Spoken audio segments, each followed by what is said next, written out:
안녕하세요. 말씀 베이커리 585번째 시간 기도하심으로 시작하겠습니다. 거룩하신 주님 감사합니다. 주님의 말씀을 묵상합니다. 성령님께서 말씀에 조명이 되어 주시옵소서. 우리 주 예수 그리스도님의 이름으로 기도합니다. 아멘. 네, 오늘 보실 말씀은 창세기 30장 25절에서 43절까지의 말씀입니다. 라헬이 요셉을 낳은 뒤에 야곱이 라반에게 말하였다. 제가 고향 땅으로 돌아갈 수 있도록 저를 보내주십시오. 장인어른의 일을 해드리고 얻은 저의 처들과 자식들도 제가 데리고 가게 허락하여 주십시오. 제가 장인어른의 일을 얼마나 많이 해드렸는가 하는 것은 장인어른께서 잘 아십니다. 라반이 그에게 말하였다. 자네가 나를 좋아하면 여기에 머물러 있기를 바라네. 주님께서 자네를 보시고 자네에게 복을 주신 것을 내가 점을 쳐보고서 알았네. 자, 지금 라헬이 요셉을 낳은 뒤라는 것은요, 라헬과 이제 결혼하고 나서 14년을 더 채우고 이제 6년이 더 지난 시점으로 우리가 볼 수 있겠습니다. 한마디로 지금 라반 집에서 20년 동안 일을 한 상태입니다. 자, 근데 지금 이 내용상으로 보면은 야곱은 지금 어떤 재산을 축적하지도 못했던 상태입니다. 한마디로 지금 무임금 노동을 한 것과 다름없는 상태인 거죠. 그런데 라반이 요셉을 보내지 않고 싶어 합니다. 지금 주님께서 야곱에게 복을 주신 것을 무엇을 통해서 알았다고 합니까? 점을 쳐보고서 알았네 라고 합니다. 이것을 통해서 미뤄볼 때 라반이 하나님을 믿고 섬겼던 사람이라고 보여지지는 않습니다. 그렇다는 것은 레아와 라헬도 그런 아버지 밑에서 자랐고 야곱을 통해서 하나님을 알게 된 케이스라고 볼 수 있겠죠. 어쨌거나 자기만의 방법, 자기가 섬기는 신 혹은 우상 여러 가지 방법이 있겠죠. 점을 쳐보고 이제 하나님이 진짜 야곱에게 복을 주셨구나라는 것을 알게 되는 것입니다. 자, 28절 계속 보면요. 라반은 또 덧붙였다. 자네의 품삯은 자네가 정하는 그대로 주겠네. 야곱이 그에게 말하였다. 백지수표 같죠? 근데 그렇진 않습니다. 제가 장인어른의 일을 어떻게 해드리고 장인어른의 가축들을 얼마나 잘 보살폈는지는 장인어른께서 잘 아십니다. 제가 여기에 오기 전에는 장인어른의 소유가 얼마 되지 않았으나 이제는 때가 크게 불어났습니다. 주님께서는 제가 하는 수고를 보시고 장인어른에게 복을 주셨습니다. 그러나 이제는 제가 저의 살림을 챙겨야 할 때가 되었다고 봅니다. 지금까지 야곱은 자신이 부자가 되기 위해서 노력하지 않았습니다. 초반의 14년의 노력은 자기가 사랑하는 여인인 라헬을 자신의 아내로 삼기 위한 노력이었고, 그 이후에 또 6년 기간 동안은 자녀를 낳고 자녀를 기르는 그런 시간들이었죠. 여기서 생각해 볼 수 있는 야곱의 또 하나의 특징은 라반 삼촌의 집에서 부자가 되려고 하지 않았다라는 것입니다. 부자가 되는 것이 목표가 아니었던 것이죠. 그런데 성실하게 일하는 모습, 열심히 일하는 모습을 보고 하나님께서 누구에게 복을 주셨다고 합니까? 바로 라반, 야곱의 장인이 되는 라반에게 복을 주셨다라고 이야기를 하고 있습니다. 지금 야곱이 진정으로 복의 근원이 되는 삶을 살아가고 있다고 볼 수 있겠습니다. 자, 31절 계속 보면요. 그러면 내가 자네에게 무엇을 주면 좋겠는가? 야곱이 대답하였다. 무엇을 달라는 것이 아닙니다. 다만 저에게 한 가지 일만 허락하여 주시면 제가 장인어른의 가축대를 계속 먹이고 돌보겠습니다. 오늘 제가 장인어른의 가축대 사이로 두루다니면서 모든 양떼에서 얼룩진 것들과 점이 있는 것과 모든 검은 새끼 양을 가려내고 염소떼에서도 점이 있는 것들과 얼룩진 것들을 가려낼 터이니 그것들을 저에게 삭스로 주십시오. 제가 정직하다는 것은 훗날 장인어른께서 저에게 삭스로 주신 가축대를 확인하여 보실 때에 증명될 것입니다. 제가 가진 것 가운데서 얼룩지지 않은 양이나 점이 없는 양이 있든지 검은색이 아닌 새끼 양이 있으면 그것들은 모두 제가 훔친 것이 될 것입니다. 라반이 말하였다. 그러세 자네가 말한 대로 하겠네. 사실 이 당시에 검은색 과 흰색, 그러니까 대부분 흰색이죠. 얼룩 무늬가 있는 것, 점박 무늬가 있는 것들은 흔치 않는 그런 양이나 염소의 모습이었습니다. 자, 그런 걸 알고 있는 야곱이었고 라반이었기에 이제 그대로 하겠다. 라반 입장에서는 크게 손해봐 안 보겠네 라는 생각을 했을 수도 있겠죠. 그리고 야곱은 뭔가 또 생각이 있다고도 볼 수 있겠죠. 왜냐하면은 이 20년 동안 라반의 소유가 불어나는 것을 보고 진정한 복의 근원이 하나님이라는 것을 야곱이 점차 알아가게 되는 것으로 보여집니다. 왜냐하면은 자신의 수고를 통해 라반이 복을 받았다라고 고백하는 내용을 통해서 짐작해 볼 수 있는 것이죠. 35절 계속 보면은요. 그러나 라반은 이렇게 말해놓고서도 바로 그날로 순념소 가운데서 줄무늬가 있는 것과 점이 있는 것을 가려내고 또 모든 암염소 가운데서도 흰 바탕에 얼룩진 것과 점이 있는 것과 모든 검은 새끼 양을 가려내어 자기의 아들들에게 주었다. 그런 다음에 라반은 야곱이 있는 데에서 사흘길을 더 나가서 자기와 야곱 사이의 거리를 그만큼 뜨게 하였다. 야곱은 라반의 나머지 양떼를 쳤다. 지금 뭐 그렇게 크게 요구한 것도 아닌데 말이죠. 라반은 어떻게 합니까?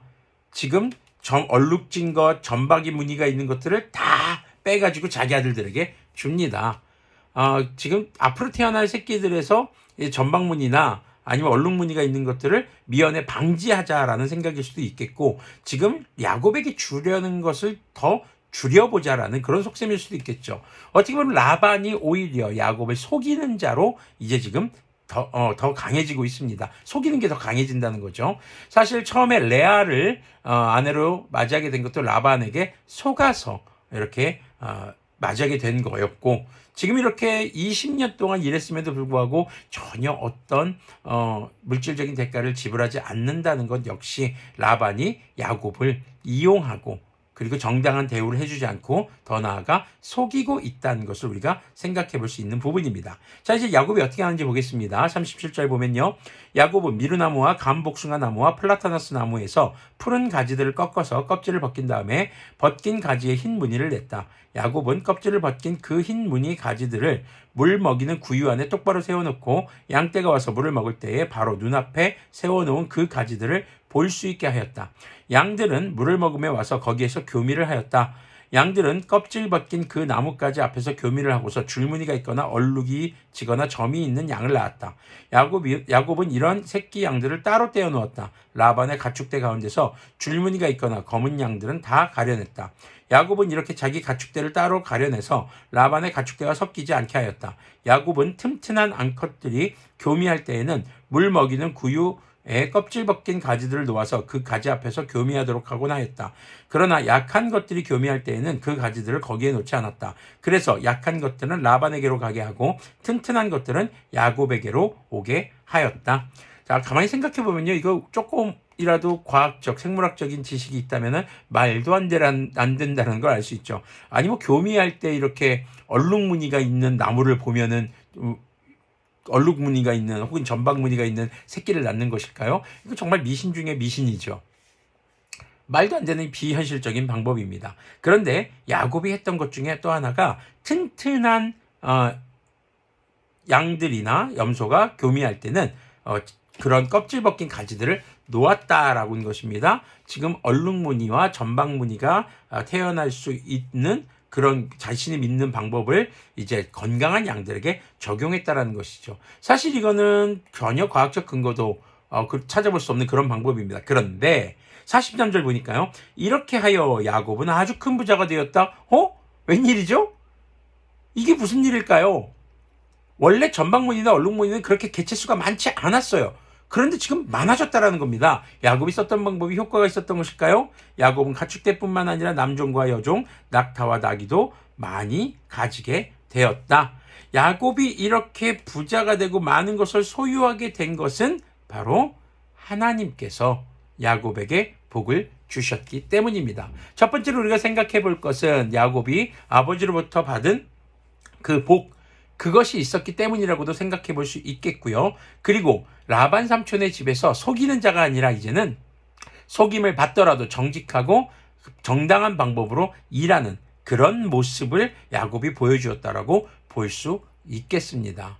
자, 속이는 자의 모습일 때에는 부모에게, 아버지에게, 형에게 상처를 주고 그리고 모든 것을 빼앗아 왔지만 결국에는 고생을 하면서 올 수밖에 없었던 그런 모습. 하지만 어쩌면 속는 과정에 20년을 거치면서 야곱은 이제는 속이는 자에서 정직하게 사는 자로 바뀌었고, 오히려 라반은 자신의 믿는 신에 점을 치면서 이 야곱이 정말 하나님께 복을 받은 사람이구나, 이걸 알면서도 야곱을 속여서 자신의 재산을 더 늘리려고 하는 모습을 우리가 볼 수 있는 것이죠. 이 가운데 하나님께서는 누구에게 복을 주셨다고 볼 수 있을까요? 정직하게 일하는 자, 이 모든 복이 하나님으로부터 비롯되었구나라고 그것을 믿고, 또 자신을 비록 속이는 자였다 할지라도 그에게 복의 근원이 되어줬던 바로 그런 야곱의 편을 들어주셨고, 야곱의 소유가 될 수 있는 전방무늬와 얼룩무늬가 있는 그런 양들과 염소들이 더 늘어나게 하신 것을 우리가 볼 수 있겠습니다. 그리고 야곱은 이렇게 라반과 두 번째 계약을 맺고 이렇게 일을 하면서 아주 성실하게 일했던 것을 우리는 또 확인해 볼 수 있는 것이겠죠. 자, 그리스도인으로 살아가면서 이 땅 가운데서 우리의 태도가 어떠해야 할 것인가? 그리스도인들은요, 복의 근원이 되는 사람들입니다. 우리로 인해서 우리 주변의 많은 사람들이 복을 받도록, 그 복의 궁극적인 목적은 구원의 복이죠. 자, 그런데 그 과정에서 우리를 속이는 자도 있을 수 있을 것입니다. 우리를 속이고 우리를 부당하게 대우하는 사람이 있다 할지라도 우리는 정당한 절차와 그리고 거짓 없는 삶의 자세로 살아가야 할 것입니다. 왜냐하면 모든 인간의 생사화복을 주관하시는 주님께서는 거짓이 없으시고 거룩하신 주님이시기 때문입니다. 그리고 지금 이렇게 전방무늬와 얼룩무늬가 늘어나게 된 것은 야곱이 어떤 그런 특별한 방법을 써서라기보다는 하나님의 섭리이고 하나님께서 도우셨기 때문이라고 우리는 아주 쉽게 생각해 볼 수 있습니다. 그렇다면 우리가 이 땅 가운데서 하나님의 복을 누리는 방법은 주님 앞에 정직하게 거룩하게 살아가는 것임을 기억할 수 있을 것입니다. 우리가 늘 하나님 앞에 거룩하고 정직하게, 세상에 아무리 더럽고 치사하고 속이고 우리를 힘들게 할지라도 우리가 정당함을 잃지 않고 정직함을 잃지 않고 특히 주님 앞에서의 거룩함을 잃지 않을 때 주님께서는 우리를 도와주신다는 것을 기억하는 우리들이 되었으면 좋겠습니다. 기도하겠습니다. 거룩하신 주님 감사합니다. 주님의 말씀을 묵상했습니다. 주님, 비록 세상이 우리를 속이고 우리에게 부당한 방법으로 대할지 모르나 우리는 주님 앞에 거룩하게, 세상 앞에 정당하고 정직하게 행함으로써 주님의 복을 누리는 그런 주님의 거룩한 자녀들이 되도록 긍휼을 베풀어 주시옵소서. 우리 주 예수 그리스도님의 이름으로 기도합니다. 아멘. 네, 오늘도 거짓된 세상 앞에서 거룩하고 정직하게 살기 딱 좋은 날입니다.